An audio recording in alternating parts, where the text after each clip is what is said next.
Today in this lesson, we are going to learn how to make a hand-tied bouquet.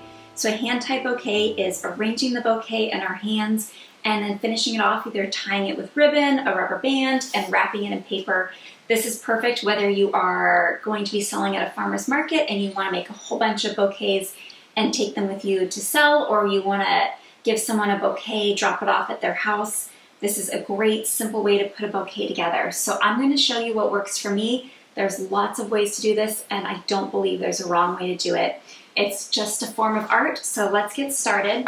For me, what I like to do is I'm going to start, and I should have said, all of these flowers are flowers that you can easily grow in your own backyard garden. I was trying to find flowers that would be easy for anyone to grow and use in a bouquet. So right here I have some hydrangea stems. I cut these, conditioned them overnight in water, and now they're ready to go in this bouquet. So I am going to hold these in an X, and I'm using my thumb to just hold them in place here. So I'm going to start with my greenery, and I'm going to take these beautiful Layla Savannah Rose dahlias, and I'm going to just put this same direction as this one here, and then from the other side over here, I'm going to crisscross, and I'm going to put this Layla Savannah Rose right over this greenery. And I think I'm going to kind of reposition this first one here too, actually. Cover up a little bit of the greenery so we get the flowers. So now both of these two are crisscrossing, and I'm ready to start with my design. So I have this X formation here that I'm going to be using as I go along. So I'm going to take this pinkish purple, magenta, whatever color you want to call this, status, and I'm going to stick with the same direction here. I'm just going to tuck this right in to add some filler. I'm doing that on both sides here. And then what I'm going to do is I'm going to take my thumb, I'm going to turn it into my body by rotating my wrist all the way like this, and I'm going to switch hands for a second and then re-grab so that it is twisted around. And what I did is now my X's are going in different directions so I can start layering my bouquet. What this is going to do, it's going to give me a nice spiral. So when my recipient gets these flowers, they will lay out nicely in a vase instead of looking so crammed inside. So I am going to take a snapdragon. I'm going to point the snapdragon towards me here, and the stem is going to go away from me. So I have it just like this. Now I'm going to turn my wrist in, and I'm going to re-grab these here. If it moves a little bit, I don't worry too much. I'm going to be able to move this around. I have a fairly loose hold on these so I can lift flowers up or down if I need to. I'm going to take another snapdragon, and I'm going to do the same thing, point it towards me with the stem going away, and then I'm going to rotate my bouquet again, turning it in towards me and spinning it around. Now I'm going to take some of my yarrow, and I'm going to do the same thing here. I'm going to put the yarrow right here facing towards me, stem away, and I'm just going to keep twisting as I do this. This is something that takes a little bit of practice. The more you do it, the easier and faster you get at it. And so I'm going to turn this again. I added another piece of yarrow. I think I'm going to add a third one right here, and then I'm going to twist and turn again. Now I want to add these beautiful double click cosmos. I love how it's like they're dancing in the wind, super playful.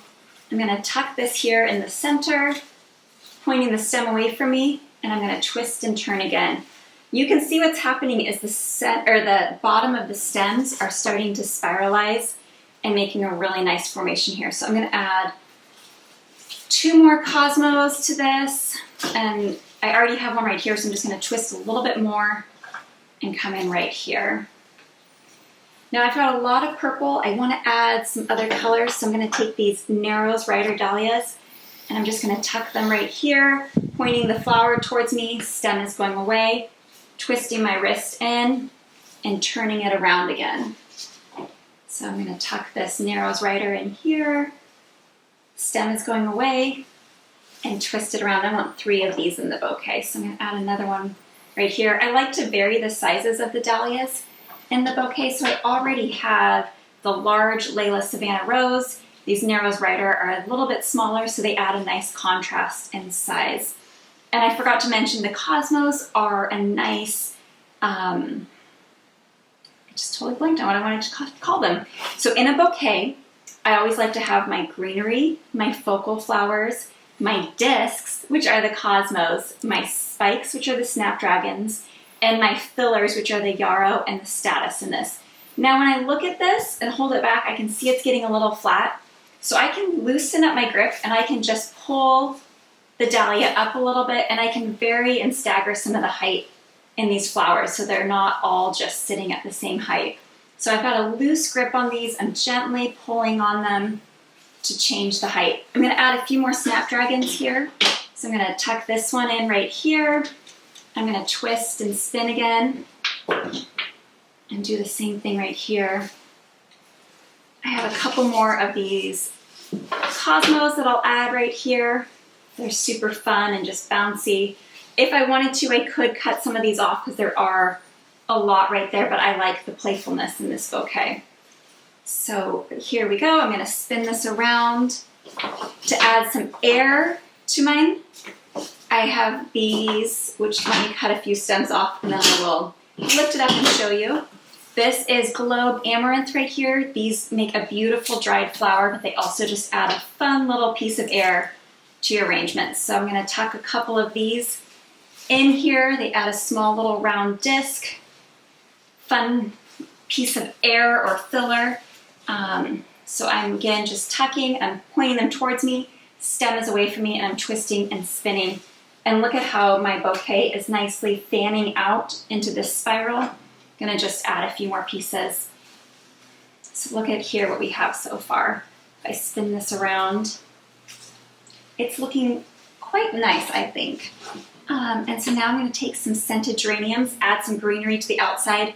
Love the smell of scented geraniums. If you can add something with fragrance to your bouquets, people will remember your bouquet. There's just something about flowers that can make such a lasting impact on someone. In times of happiness and sorrow, we all love flowers. So adding that scent can bring back those special memories for people. So I'm adding in the scented geraniums, spinning it around, and oh, I wish you could smell this bouquet through here. So, okay, I think I'm about done there. What I'm going to do before I cut it, I still have a few more flowers, but I tend to overstuff, so I'm going to stop before it's too full. I have a rubber band on my hand. What I'm going to do is I'm going to just slide it up one stem. I'm going to loop it around here. It doesn't have to come back to the same stem. I'm going to come back up one single stem, and that way my bouquet is held together right now. So that what I can do is I can cut these so that they're all nice and the same level. So I have my black bucket for my scraps. I'm going to hold these. Some people have a floral cutter where they can make one nice long cut and cut everything at once. I tend to do it this way, and I'll rotate as I'm cutting. And so now I've got them cut off. And the next step I'm going to do is I'm going to clear these off the table. And in 1 second here, I will show you how to wrap these into a beautiful craft piece of paper so you can deliver these to your recipient. Okay, so what I like to use is I have a pre-cut piece of craft paper here. What I'm going to do is I'm going to fold this over here. So I might have to move the flowers a little bit to the side. I don't have the largest working table here. And I like to just angle this until I have kind of, I think of it as two mountain peaks or two triangles, a little bit away from each other. And so it looks like this. It's not, doesn't have to be perfect, but now that I have these, I can lay my bouquet at an angle right here. The idea is that you want to protect your blooms from getting crushed in transport. So I'm going to take the paper, I'm going to twist this over here. Sometimes you have to reposition, so I want this right here.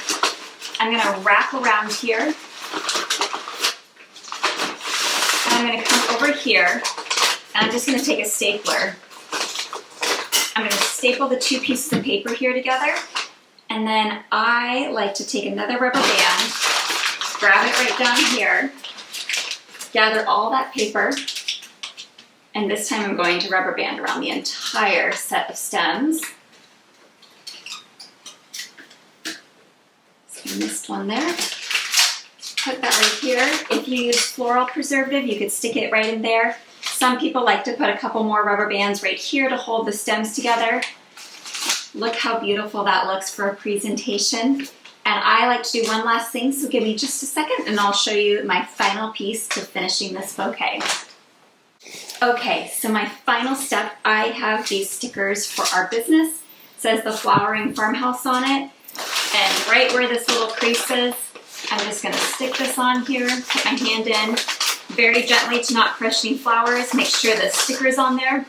Don't make the same mistake I did. Make sure you get food grade labels so that they can handle moisture and they will stick much better to your craft paper. And there you go. Look at this beautiful bouquet that we can now give to someone.